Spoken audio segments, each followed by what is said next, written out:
welcome back to another video, and today I have an absolutely epic Chaos Lightsworn deck profile for you guys. This, in my opinion, is the most competitive way to play Lightsworn in 2021. So without further ado, be sure to smash the button, comment down below what you guys think of my take on the deck, and of course subscribe because it's completely free, and I'll appreciate it so much. And of course, without further ado, let's get right into the deck profile. First off, we are running one Judgment Dragon. This card is a really big blowout, but at the same time, you don't want to see this that often. It's very easy to get to because you're going through your deck so much, but the thing is, it is kind of bricky because you need to have 4 Lightsworns in your graveyard, and at the point where you do have it, you just don't need another one. So Judgment Dragon is just perfect at 1 in my opinion. Triple Raiden, Hand of the Lightsworn. Obviously, Raiden is broken. It mills 2 from the top of your deck to the graveyard, and during the end phase, I believe it mills some more, but that doesn't even matter because you're just running it for the effect to mill 2. Big thing to mention, this is a tuner, so remember that because you can synchro into Savage, Hulk, all that stuff. Very, very good card. Triple Lumina Lightsworn Summoner. Now, Lumina is absolutely broken because it can discard a card and then special summon back a Lightsworn, but it can discard any card, so you can dump to your graveyard your dangers and stuff like that. In general, Lumina is just a broken card, and during the end phase, if it's on your field, you just mill 3, which is very, very good.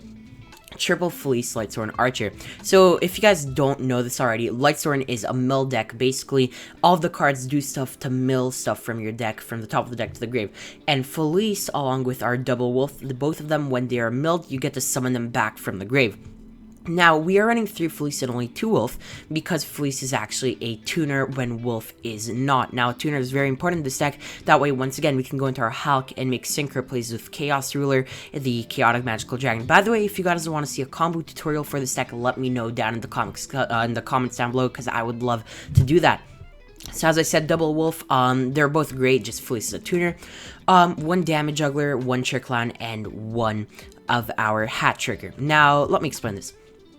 Damage Juggler basically went in the graveyard, you can just banish it and search any of them. Why this is good, you're milling so many cards, you'll probably mill it at one point, and if you mill it, then you get a free advantage because you get to search for a card. If you mill your Trick Clown, you can immediately just pay 1,000 and summon it back as an extender, which is very good. And finally, Hat Trigger, you can search this with your Juggler, you can also search your Trick Clown, and when you have 2 monsters on the field, you can just for free summon it from your hand, which is very, very powerful. Now, this is a really good lineup in my opinion. I think 1 of each is very consistent and very good, and even seeing them in your hand is not bad, because, for example, Damage Juggler has a damage effect, which is really cool. 1 Tsushinoko, 1 Jackalope, and 1 Nessie, obviously the 3 best dangers.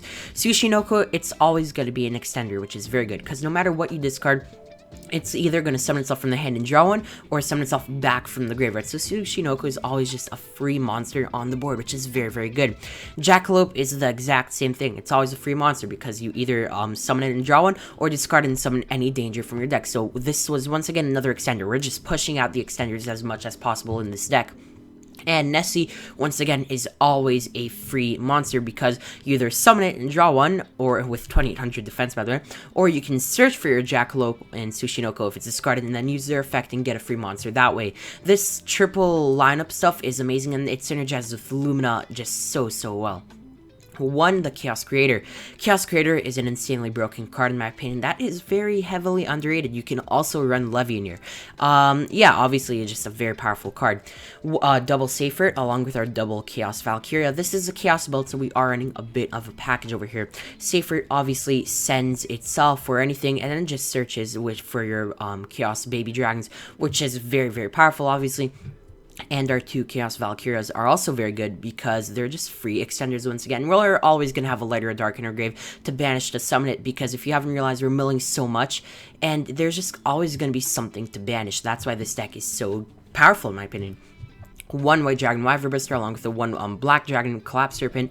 Both of these are free extenders once again. As you noticed, literally half the deck is free extenders, and these are some of the best free extenders because they are heavily searchable and they search each other. So one of these is literally 2 monsters for free.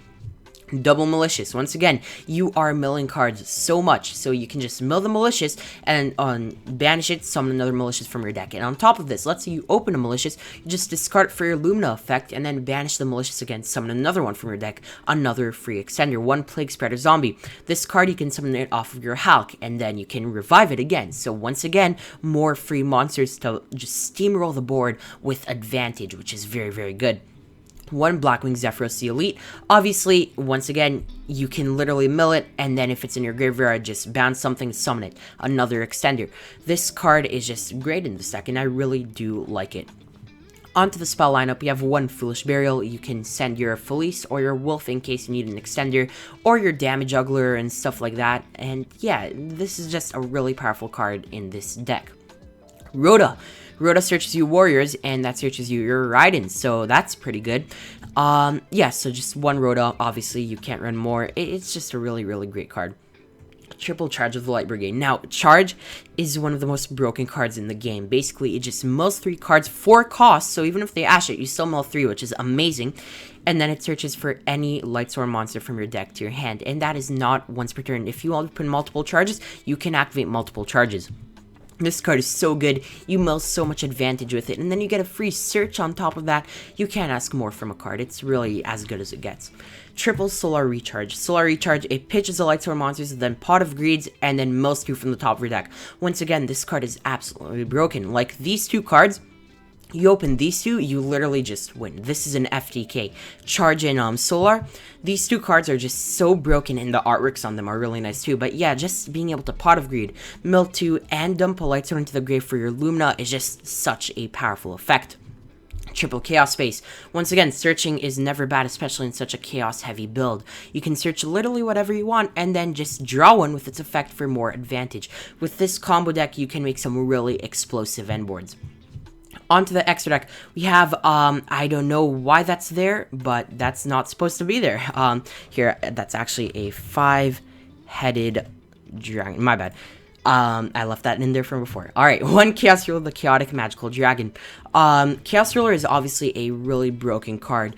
Being able to search for anything as long as you excavate, it's really nice. And then on top of that, it's just a really big card. It's just such a powerful card for Lightsworn in general.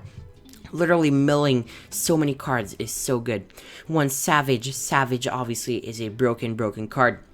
Now, another negate for your end board is never bad, and Savage proves that.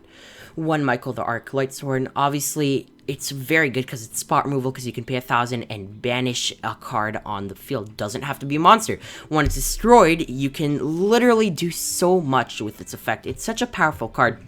And I do think it's heavily underrated. One F.A. Dawn Dragster, another negate for your end board. Spells and trap negates are just very powerful, especially against Sky Striker.